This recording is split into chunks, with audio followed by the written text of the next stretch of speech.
السلام علیکم ورحمۃ اللہ وبرکاتہ۔ بسم اللہ الرحمن الرحیم۔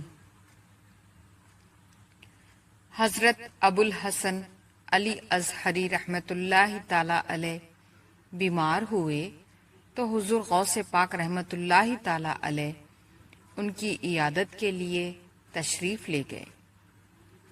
آپ رحمۃ اللہ تعالی علیہ نے ان کے گھر ایک کبوتری اور ایک قمری کو بیٹھے ہوئے دیکھا۔ حضرت ابو الحسن رحمۃ اللہ تعالی علیہ نے عرض کیا، حضور والا، یہ کبوتری 6 مہینے سے انڈے نہیں دے رہی اور قمری 9 مہینے سے بولتی نہیں ہے۔ تو حضور غوث پاک رحمۃ اللہ تعالی علیہ نے کبوتری کے پاس کھڑے ہو کر اس سے فرمایا، اپنے مالک کو فائدہ پہنچاؤ، اور قمری سے فرمایا کہ اپنے خالق اللہ عز و جل کی تسبیح بیان کرو۔